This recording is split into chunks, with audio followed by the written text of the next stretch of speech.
Hello, and welcome to the Humanistic Counseling, a podcast in which we discuss, analyze, critique, and celebrate both well-established and cutting-edge ideas across the field of humanistic counseling. I'm Brett Wilkinson, Editor-in-Chief of the Journal of Humanistic Counseling, otherwise known as JHC.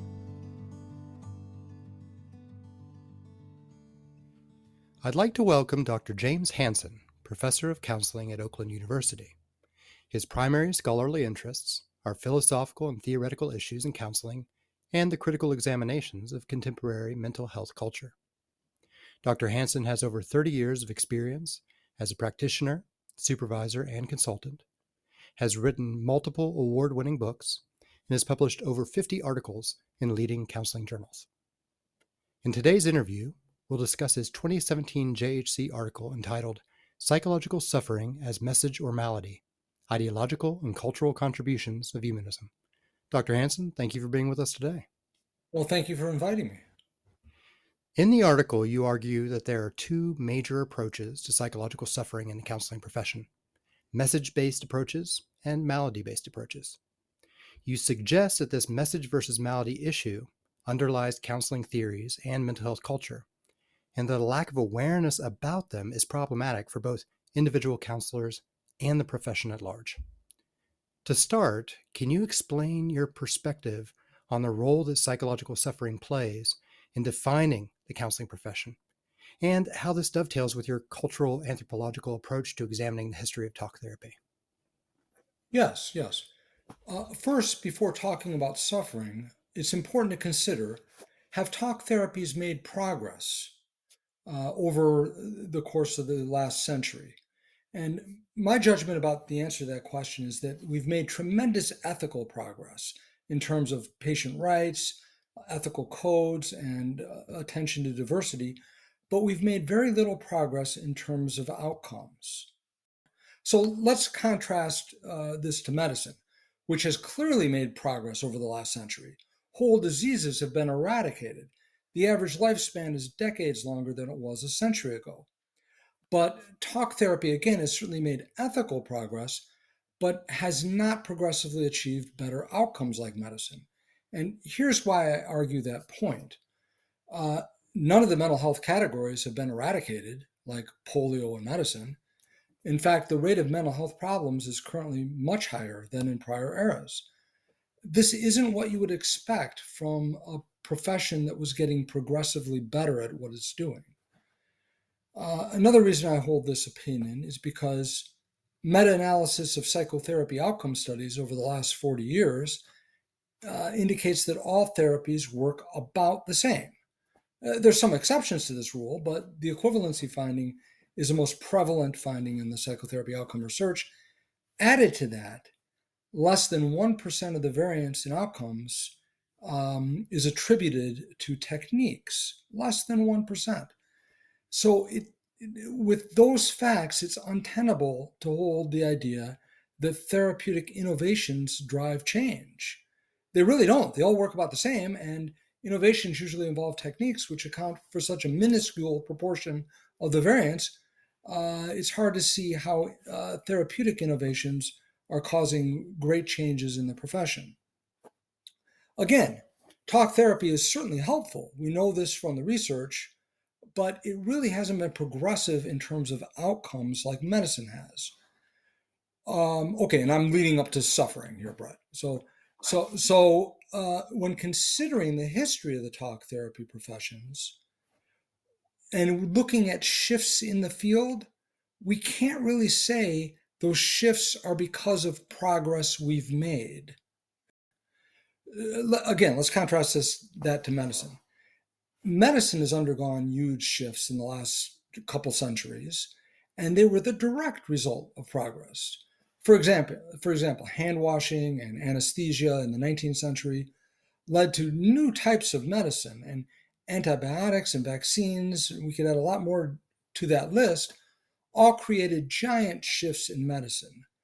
So the progressive nature of medicine accounts for the shifts we see in the history of medicine. So how do we account for the historical shifts and changes in the talk therapies in counseling if these changes cannot be accounted for by progress. How do we explain them? My answer to that is these changes must mean that different values were important during different eras. And these different values are what caused the shifts and changes in mental health culture throughout the different eras. Okay. Um, so I see the talk therapy professions as more like fashion and music rather than scientific progression. Okay. So if you're on board with that, uh, therefore, to understand the history of the talk therapy professions, counseling included, it's best to use a cultural anthropological lens. We have to think about what values, mores, rituals were important in 1920, 1955, 2024, right? This is how to understand the changes in talk therapy over time. Now, now we get to suffering. I think when we do that cultural anthropological analysis of history, the value we have to be most attentive to is how particular eras regarded psychological suffering. Because psychological suffering is at the center of counseling and the talk therapies. Let me explain what I mean. When you strip down counseling to its base elements, here's what it is: a person who's suffering psychologically goes to see a professional that can alleviate that suffering using conversational methods. And when you put it down to its base elements, that's what counseling is. It's a type of conversational engineering aimed at alleviating the suffering of a client who's come to see you. Okay, so psychological suffering is at the center of it. And if you think about psychological suffering and you think about the ways you can conceptualize it, there are many different ways. And just to name a few, you can say, well, suffering leads to growth. Suffering is a good thing. Wait a second, suffering is bad, right? We should eradicate it. Some people deserve to suffer. Suffering is for atonement. Suffering emerges internally from the psyche. No, suffering emerges from society because people are oppressed, right? We could go on and on and on. So the way psychological suffering is conceptualized in different eras determines the shifts and changes in the history of the talk therapy professions. Because the changes are not determined by leaps in progress as in medicine, it's shifts and changes in culture that are determined by how psychological suffering is conceived of during different eras. So, you're in your cultural anthropological analysis. You say, looking over the history of talk therapy, we recognize that psychological suffering has been understood in a variety of different ways in different eras, and that those variations can account for a significant portion of the change that has occurred or the orientations that have developed through those eras. Yes, that's my perspective. Yes. Okay. And so then in an extension of that conceptual analysis on suffering and your anthropological take, the message versus malady perspective emerges as a sort of meta theme, right? Can you walk us through that particular perspective? Yes. When I analyze the history according to values about psychological suffering, two themes emerge for me, and I've called these themes the message and malady perspectives. They emerge as central themes that organize the shifts and changes in the history of the talk therapy professions. What I mean by message is that suffering is considered a type of communication, a messenger, right? So, for example, in 1960, if you went to see a psychoanalyst complaining of depression, the psychoanalyst would presume that the depression communicates something from deep within your psyche about you, right? Maybe that you were struggling with repressed anger that had unconsciously, defensively become transformed into depression. But the symptom itself would be the last thing the psychoanalyst would think about, right? Okay. Humanists likewise didn't think about symptoms in and of themselves. They thought about people and how the symptoms represented a certain type of suffering for that person, right? That's one perspective on suffering. The malady perspective, as I've called it, is that suffering is an undesirable illness or disorder to reduce or eliminate. It's the opposite of the message perspective. Suffering is just an intolerable thing that we shouldn't have to contend with to get rid of. Okay? And these perspectives have taken turns dominating mental health culture throughout history for hundreds of years, really, right? Since the early 1800s. And when biological treatments were first, so called biological treatments, were in dominance, to moral treatments in the mid 19th century, and on and on. Okay, I can talk about that in a bit. And each perspective has something valuable to contribute, of course, and each has had its very harmful excesses. Okay. And so in this rotational, or maybe this rotation through the eras between the message and malady, do you think there's anything in particular that can explain how the malady or why the malady perspective has taken root in modern culture or in this modern era? And then at this time, what role humanism can play in challenging that orthodoxy? Yes, I think there are reasons why the malady culture has taken over the modern era. And to review, uh, the modern era looks at psychological suffering as a disorder to reduce or get rid of, not as something to be explored in terms of meaning. Okay. So I think there are two general reasons why the malady perspective has taken over contemporary mental health culture. One of the reasons, and the first I'll discuss, is a general cultural reason. And the second I'll discuss is specific to mental health culture. So, so starting with the general reason, over the decades, there's been increasing intolerance for suffering over recent decades, culturally on a widespread basis. Okay. Now, consider that a meaning based perspective requires a tolerance for suffering because you have to get inside the suffering, sit with it, figure out what it means. So you have to be tolerant of the suffering in order for a meaning based perspective to work. Okay. So if you're intolerant of it, you can't possibly hold on to a meaning based perspective. The larger culture, in my reading of it, has become increasingly intolerant of suffering. Right. So let's go back to the 70s, for example, where suffering, some certain types of suffering were considered important for growth. So, education, decades ago, you were supposed to struggle with what the great writers meant. You're supposed to struggle with philosophy, right? It was a struggle because it was ambiguous and gray, and you had to, look within and try to decode what they meant. And if you went to counseling in the 1970s, you would struggle to find your inner self or your unconscious conflicts or the role you were playing in your own problems. And uh, now, now let's turn to contemporary times. Education, and I'm generally speaking, is considered a means to the end of a career. Right? Suffering with great ideas is out of fashion, and the humanities are really struggling these days because people don't consider them important anymore. If you want to change your body, you don't struggle through exercise and lifestyle changes.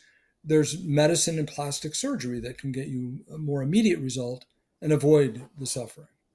And And so part of what I'm hearing here is that era by era, the valorization of suffering, or at least the recognition that suffering is a prerequisite for growth, development, and et cetera.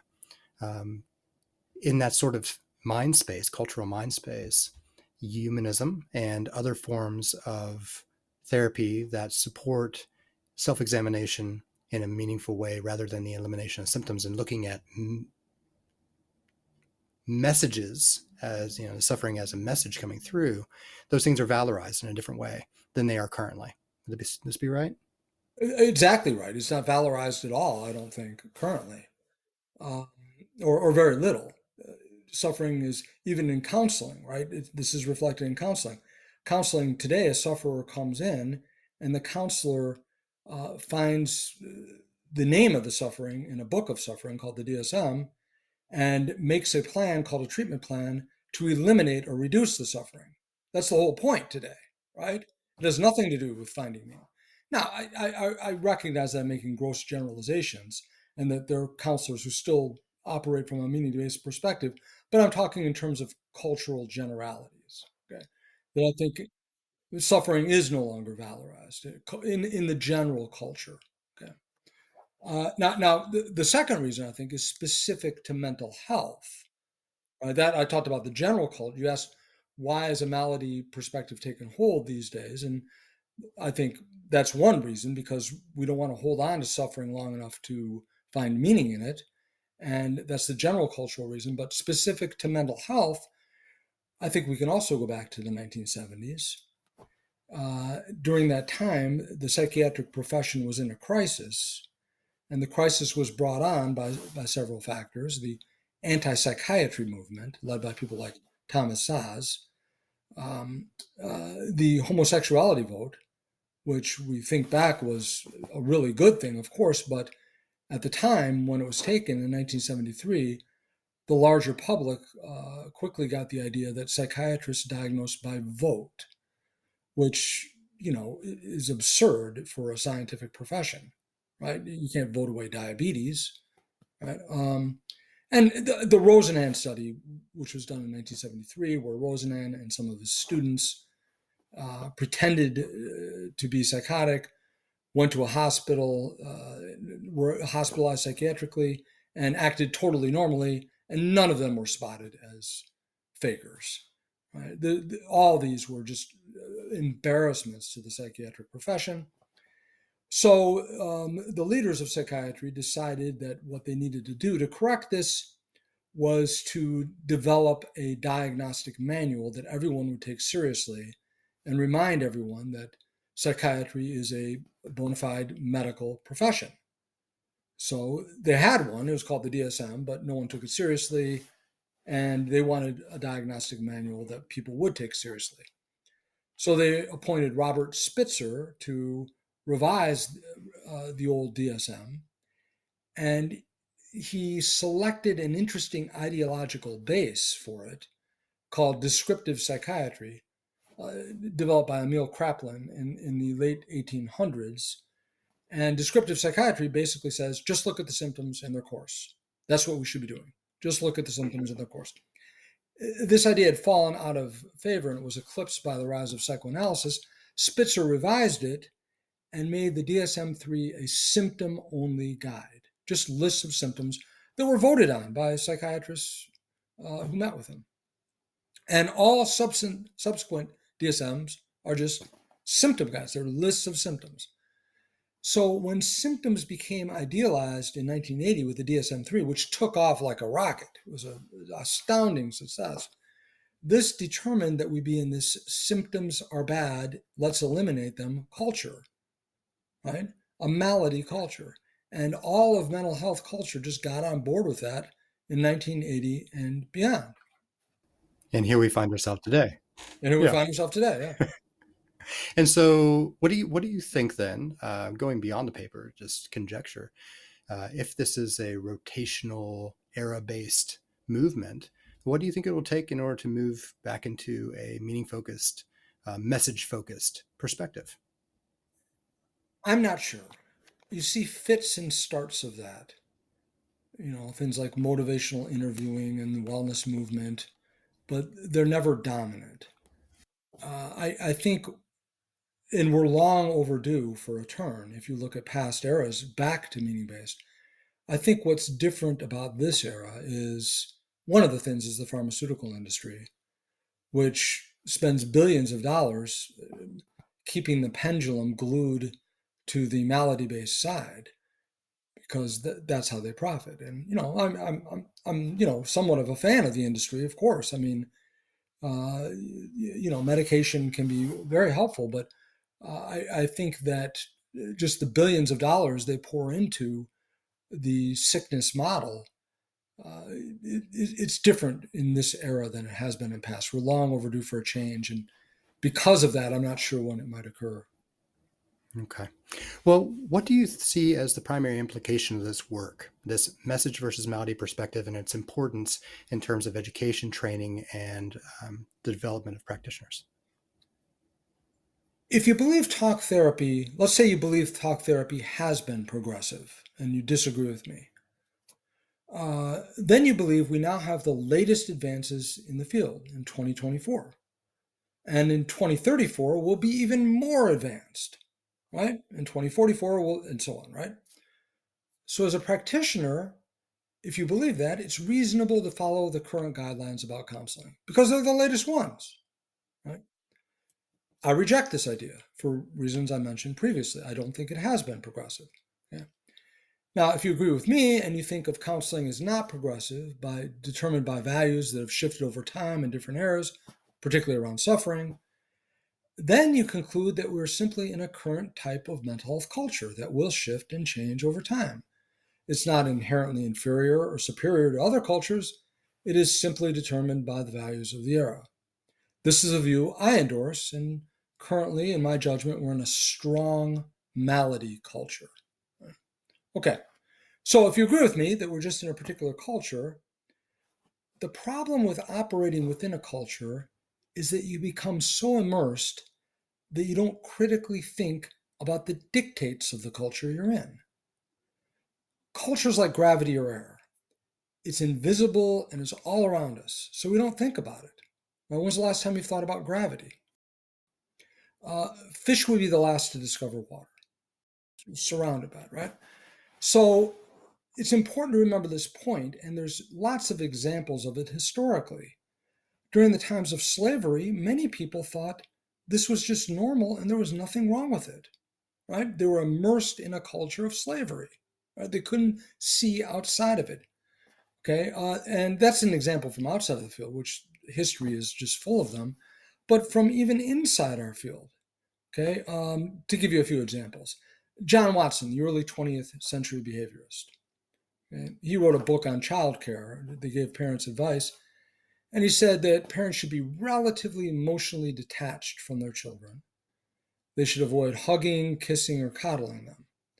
And behaviorists at the time, this is just common sense, right? Look back, we're horrified at his parenting advice. His own son committed suicide. Right? Okay. Other examples from our field. Bruno Bettelheim in the 60s saying that refrigerator mothers were the cause of autism, mothers that were so chilly, so cold, that they caused their children to hide in this autistic shell, right? Being gay is a disorder. You're sick if you're gay. That was just common sense, right? Okay. And, some people didn't believe it, but most of the public believed it. Okay. Women who want to have an education and work have a mental health problem. Of course they do in 1950. That's what you think, right? Okay. I think my point has been made. Um, People are so immersed in a culture that they can't see what in later times we'll look back on and say, that was so obvious. How did they miss it? So, this leads to a very important question, I think. What are we missing now? Okay, in 20 to 30 years, what things that we did in 1920 in 2024 will they think were obviously wrong and harmful? How could these people have done those things? I promise you there will be those things. They happen every era, right? As we look back, we think, how could we have believed that? How could we have done that, right? It'll happen in 2024. So if you think of a mental health culture, if you think of mental health as a culture that undergoes transformations in different eras, it can lead you to critically reflect on your own era and not be so blinded by the culture you're immersed in, right? I think we should be asking ourselves all the time, what will people in 2044 think about what we're doing now, who are in a different time and place and out of this culture. And my hope is that my work helps people get to that question. I have a final question for you. What do you think is valuable about humanistic counseling? There are many things. To distill it down into some of the more important elements, humanistic counseling emphasizes the counseling relationship. Empirically, the counseling relationship is the within treatment variable with the highest association with counseling outcomes. So, empirically, humanistic counseling has always gotten it right. Humanistic counseling attempts to understand the client from the client's perspective. So the client's experience is the fundamental data of the counseling encounter, not some supposed objective data that is superimposed onto the client. And, today humanism serves as an important ideological counterweight to the malady culture. Right? Rogers thought symptoms and diagnostics were trivial things to think about, relatively unimportant. We need that kind of counterweight. In fact, both humanism and psychoanalysis are useful to counterbalance our malady based culture. I think one of the biggest mistakes of contemporary mental health culture is the dismissal of humanistic and Freudian ideas. Um, just a little more on this. Humanism and meaning based perspectives also correct a logical error that's inherent in malady based approaches that many people miss. Okay. And this logical error is that a supposed disorder is separable from the person who's experiencing it. In medicine, for example, you can treat a tumor, right? You can conceive it as separate from the person and treat the tumor, the sick thing, right? However, in psychological suffering is not separable from the people who experience psychological suffering. Psychological suffering is part of, woven into the mind and life of the people who experience it. So this is where the malady-based perspective makes a logical error. Counselors cannot treat disorders apart from people. Counselors cannot treat depression. That's a mistake to say. They can't treat it as an isolated object the way physicians treat a tumor. So it's an error for counselors to think they treat disorders. Counselors help people. Okay? Now, humanism provides a useful corrective to that error. And now, just to say something else, our talk is focused on a historical overview, a way of thinking about the history of talk therapy. If anyone is interested in specific practice-based guidelines that the meaning-based perspective can inform contemporary practice, I recently published an article in Journal of Counseling and Development with 8 specific recommendations. So anyone's interested in a less abstract discussion and a more practical one, I'd refer you to that. Fantastic. That's a wonderful resource and a tremendous way to cap this off. Dr. Hansen, it's been a real pleasure talking with you today. Thank you for joining us here. Oh, my pleasure, Brett. Thank you for inviting me. And many thanks to you, good listeners, for spending time with us here at the Humanistic Counselor Podcast. All JHC articles can be accessed through the Wiley Online Library. If you're a member of the Association for Humanistic Counseling, then you get free access to this article and many, many others through the American Counseling Association website at www.counseling.org.